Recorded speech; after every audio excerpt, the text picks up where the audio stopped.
Hi, everybody. Welcome to the September 2nd, 2016 edition of Colorado Inside Out. I'm your host, Dominic Dezzutti. Thank you very much for joining us. Let's get a quick take on the latest developments in the $700,000 suit over legal fees stemming from the 2012 Aurora Theater shooting. At one point, 4 surviving victims were appealing the U.S. District Court judge's decision that would require them to pay the theater's legal fees. Since then, there's been at least a deal offered that would waive those fees if all of the families involved gave up the ability to appeal the decision. That's still in flux. Patty Calhoun from Westward, it's been a difficult situation all the way around. A, that it went this far, that there are still folks that might be on the hook for $700,000, giving up the right to appeal. As you look at this, what's your reaction? Well, it was a difficult case in the first place. So this would be a good outcome in a horrible situation if they could not be responsible for paying the legal fees, all the victims, adding insult to injury. And we also had another good development this week, which is the memorial. They've started work on the memorial for the Aurora shooting victims. They did finally get their funding guaranteed there. David Copeland from the Impens Institute and DU Law School. At one point, there was actually some critics about the legal representation from the victims' families' point of view. Did you see a problem on that side, or is this how it's supposed to roll? It's how it rolls, and that's what law is you have rules that you know in advance, and then in the court you apply the existing rules to the facts as they're proven in court. This shows sometimes the Denver Post editorial page is actually on the cutting edge, because back in June, when the request for this legal fees, to which the defendants are legally entitled under the law, was filed, the Post said this could actually be something where they then make a deal, which is plaintiffs give up their right to appeal and Cinemark waives its right to the $700,000 in legal fees. And apparently that's exactly what's happening with something that was approved by the court, a stipulation on Wednesday. Not all of the plaintiffs have said they'll go along with it, so if they don't want to, they can go to and appeal it, knowing that they're going to have the legal liability even then by themselves for not only trial court legal fees, but also the appellate court legal fees. Eric Sonner, political analyst. Beyond all the different legal aspects of this, does Cinemark come out okay, I guess, in the court of public opinion, if they do indeed go through this deal and waive the fees? I think Cinemark comes out as well as Cinemark can come out, and that's all they can hope for. I'm largely with Patty here. I think if this deal goes through, it's a good resolution in a very tough circumstance. You don't want these people to be victimized again. Lord knows they have been victimized enough. At the same time, I do believe in the notion as a general concept of loser pays as an incentive to get rid of frivolous lawsuits. I'm not suggesting there's anything frivolous about what happened in Aurora, but this was a lawsuit that was not destined for success. They were going after a deep pocket in Cinemark.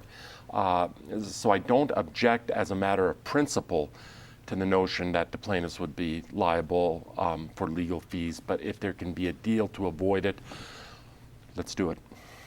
Penn Tate rounds out the panel, attorney with QTAC Rock, also a former state lawmaker. Wrap it up for us. Do you think the deal gets done?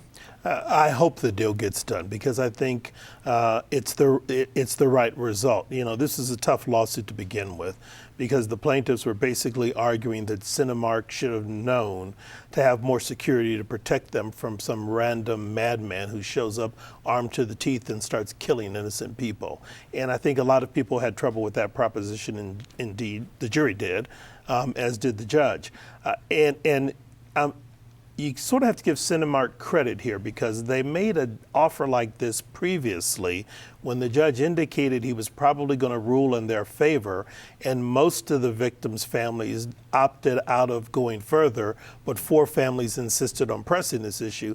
Then they got whacked for Cinemark's legal fees. So for Cinemark to come back, and I think they are doing this to sort of rescue their public perception, but at the end of the day, it's the right result. Republican presidential nominee Donald Trump visited Mexico City this week. He and Mexico's President Enrique Peña Nieto held a joint press conference in which Trump's immigration stance seemed muted. He later in the same day addressed supporters in Phoenix and reverted to previous points related to immigration, including building a wall at the border and having Mexico pay for it. Patty, I guess it's not surprising to hear two different stances on the same issue in the same day in 2016, but what was your reaction? Well, all the anticipation of his softening on immigration that we heard about earlier in the week, and then you kind of had a kumbaya moment in Mexico. Interesting, the trip, a lot of good political theater, and then all of a sudden we're back to the wall. The people you have to feel really bad for are the Latino leaders who are working with Trump, trying to get him to soften things. If they've been interviewed and they said, we really thought we had some deals, he was going to go different ways. We lost a lot of faith in our community because we were working with him, and we're done with Trump. I will say this, someone should keep Trump away from Twitter for at least 10 minutes because he immediately jumps to the bait. It's like dog with a bone.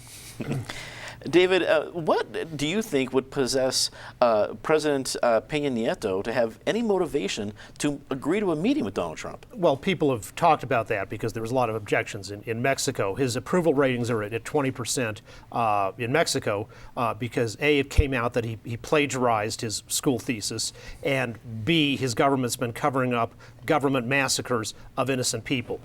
So he succeeded at least in changing the topic for a while.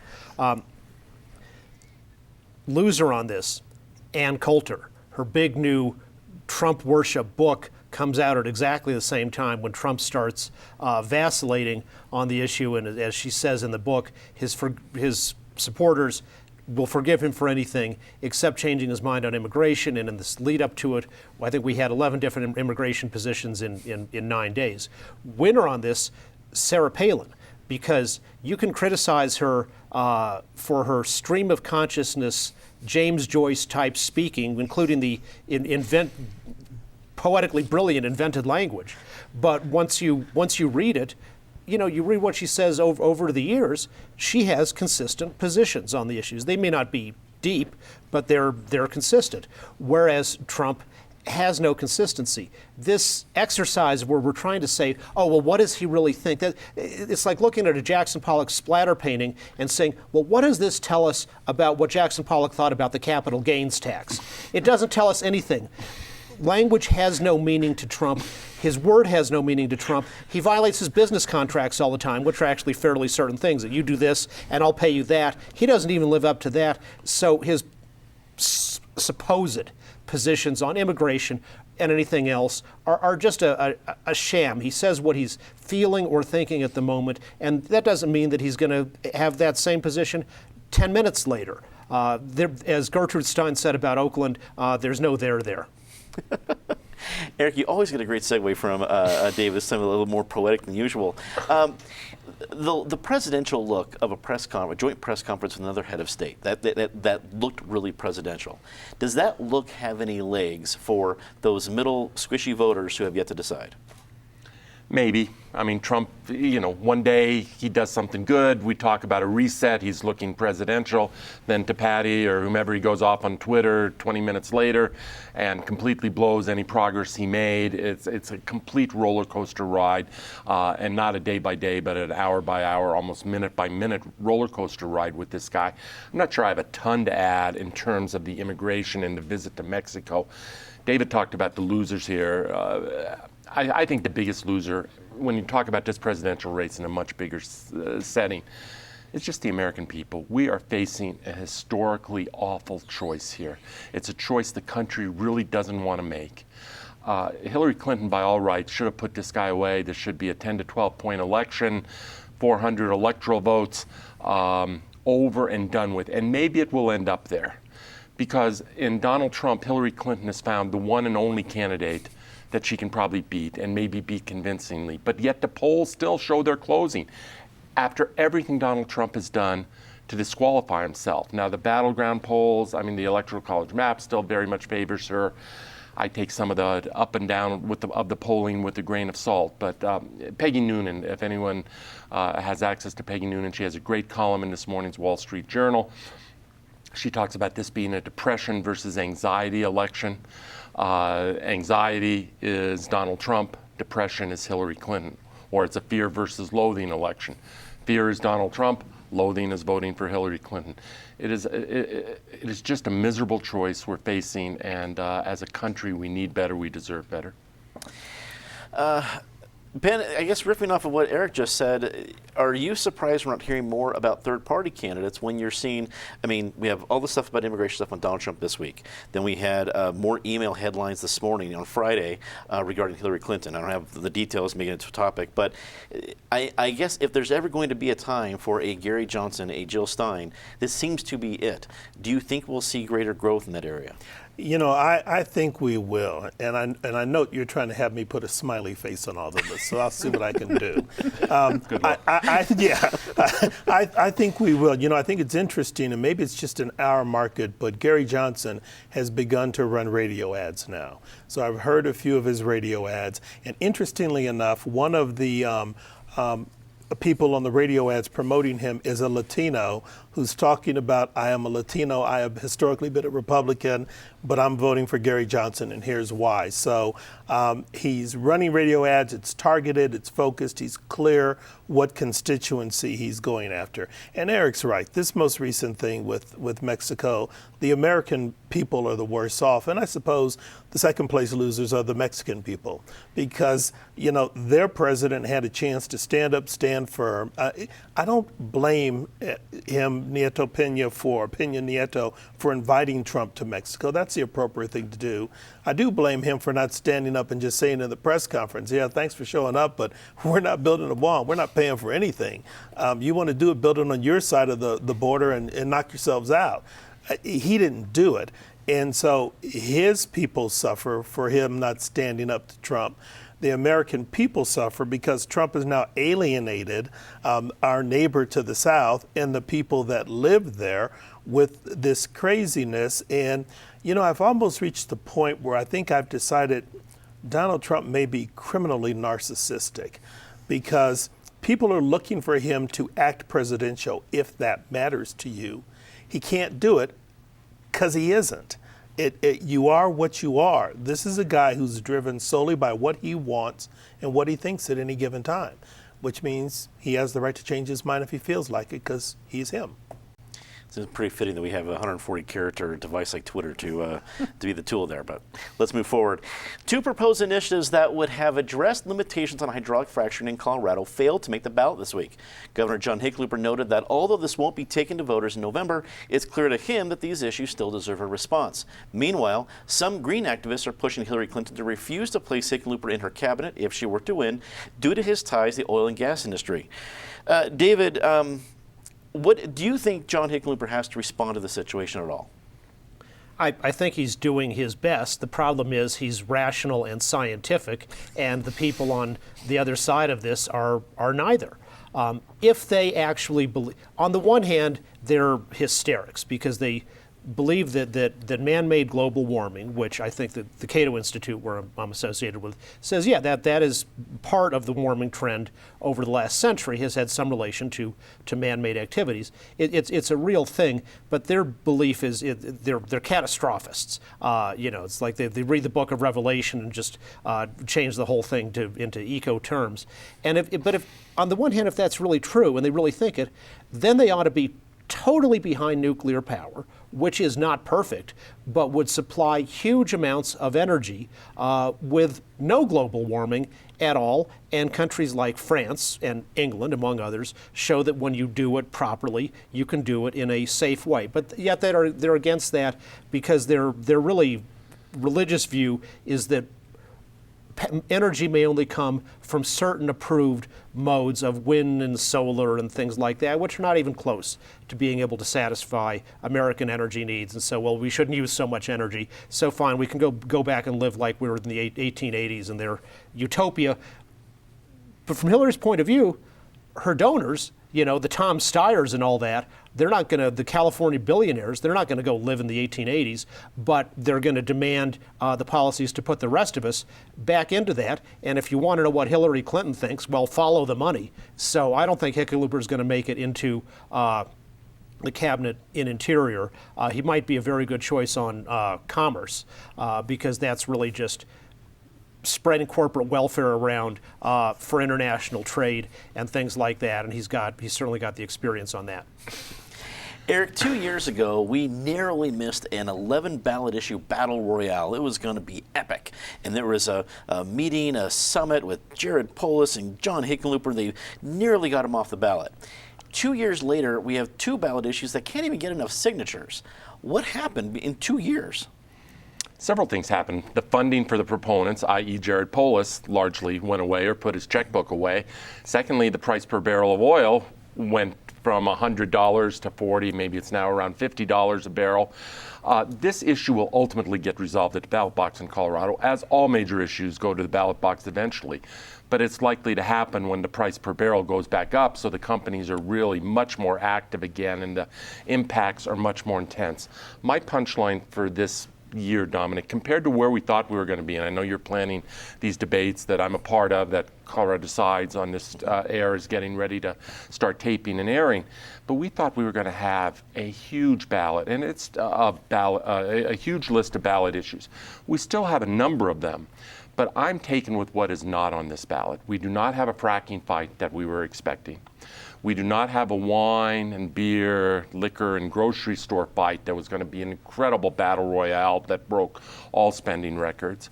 And we do not have a Tabor measure, mini referendum C or whatever it is that was seemingly coming out of the Better Colorado effort. Those are 3 big issues that we were thinking were going to be here, which are not here.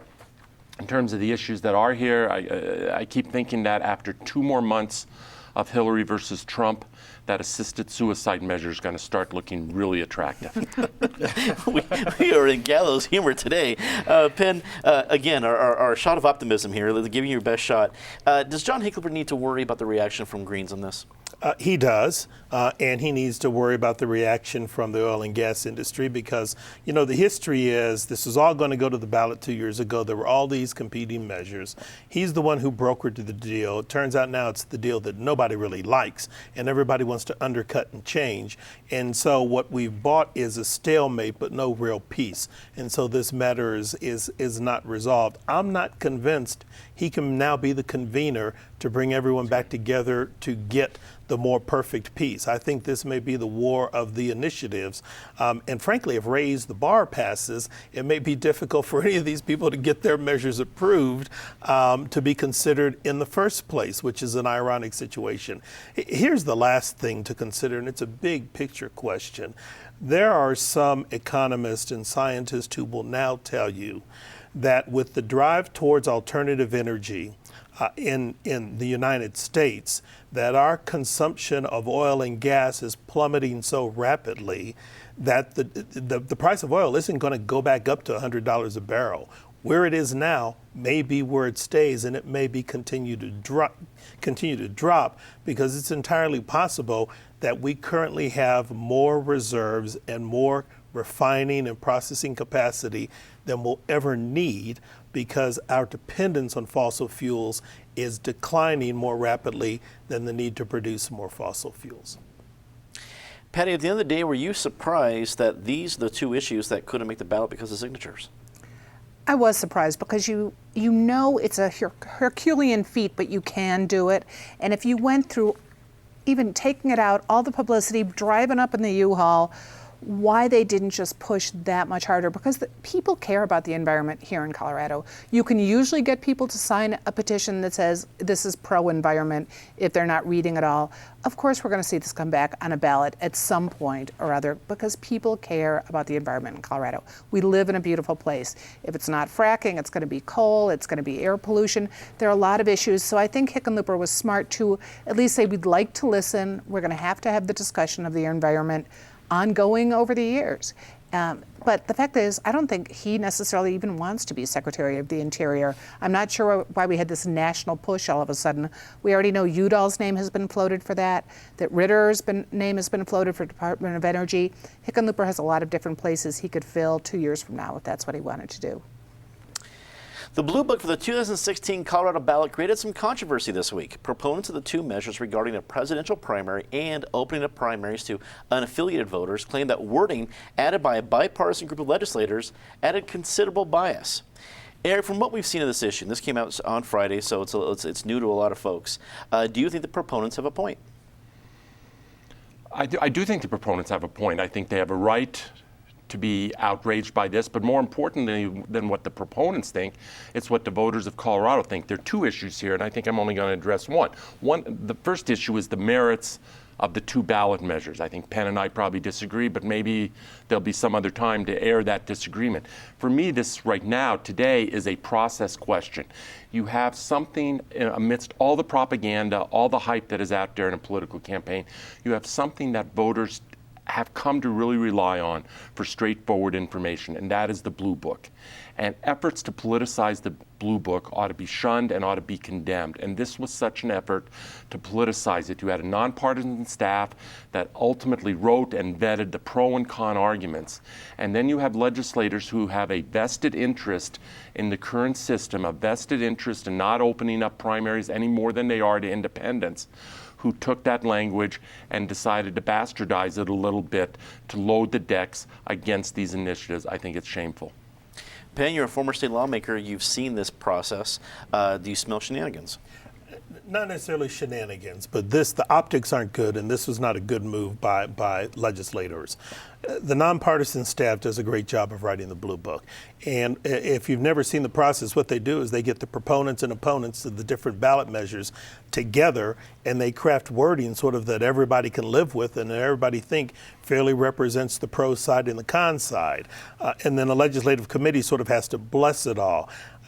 You really need to find some egregious wording as a legislator before you go in and tinker and start changing the wording, because that's why you've got the nonpartisan staff working directly with the affected constituencies. I don't know if anybody's trying to be crooked. I think Eric's right. You know, as a legislator, you do have a vested interest in the existing nominating process, so you may not want to change that. So it doesn't look good. I don't support the idea in the first place, but I will concede the process, and this process was not good, and it shouldn't have been done. Patty, since this was a bipartisan group that voted with this new wording, did we finally find something for lawmakers to agree upon in Colorado? Well, we found something for us to agree upon, which is the Blue Book is really an incredible, useful tool for Coloradans. In general, you haven't had huge fights over it. These were shenanigans the group didn't need.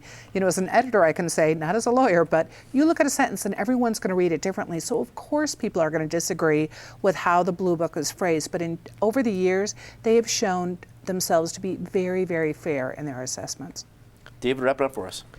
One thing that I think the legislators said, which is actually true, you can argue about how that should go in the Blue Book, is if you hand everybody a ballot which has both primaries on it, Republican and Democrat, and so we don't care whether, you can be a registered Democrat, but if you want to vote in the Republican primary, go ahead. Or if you're an independent, you don't have to affiliate with, you can walk in on the day of the election right now and affiliate with one party or the other and vote in their primary, but this would say everything's open for everything. You're going to have people who say, oh, I'm going to vote, say, in the Republican Senate primary because that's contested, and then in my state representative race, I'm going to vote in the Democratic primary because that's where the contest is, and people are going to do that, and that is going to lead to probably about 9% spoiled ballots, which is going to get into a complete fiasco on election counting because we're going to have so many spoiled ballots because people, in fact, will not understand that once you cast that first vote on one side or the other, you got to stay on that side for every other race down the ballot. We're running out of time towards the end of the show. Let's get to our very favorite part of it, Disgrace of the Week. As always, Patty, start us off. Well, I'm sorry this looks like it's going to become an ongoing disgrace, but the A-line to DIA, the endless amounts of trouble, to the extent that now RTD is withholding some money from their public-private partnership partners who are supposed to be running this and have the contract for the next 34 years. Yeah, not a good week for RTD. Just remember all the promises and lies they told to get that passed in the first place. Speaking of that, It now comes out that Iran's deal with the United States has secret clauses that the public deal says one thing about how much uranium they can enrich, but there's a secret understanding side clause that they can actually enrich much more than that. President Obama hid that from the public. He violated the direct law exactly on that topic. Michael Bennet voted for this catastrophic deal, and I think it's time that he step forward and say either he went along with this lie or he was lied to, and he ought to change his position. Eric. I mean, back to RTD, for the sake of truth in advertising, maybe they should call it the C- line or something like that. But for my disgrace, Penn has hit this one before. He's dead on right, and I'm going to hit it today. Sports Authority executives, they had asked for bonuses of $2.8 some odd million for taking a company into bankruptcy. A bankruptcy judge just knocked that down from 2.8 to 1.5, but you still have 3 executives of Sports Authority who are going to walk away from this debacle with $1.5 million. Penn. And I always thought failing a company was F was failure, but anyway, apparently you can fail to get 1.3 million. I'm still, my disgrace of the week is the president of Mexico. He did the right thing by inviting Donald Trump, but that's the opportunity to set the record straight with someone who aspires to be president of the United States. Do what you want to do, say what you want to say to get elected in your country, but we're not building a wall and we're not paying for it. That was a simple thing for him to say. He didn't do it, and especially when he's so beleaguered and embattled in his own country. I don't understand why. Running out of time, say something nice about somebody really quickly, bumper sticker version. Happy Labor Day. Head to the Colorado State Fair in Pueblo and enjoy that tradition or taste of Colorado just down the street. 1 million Venezuelans in the streets on Thursday to push for the removal of the socialist dictator. Eric.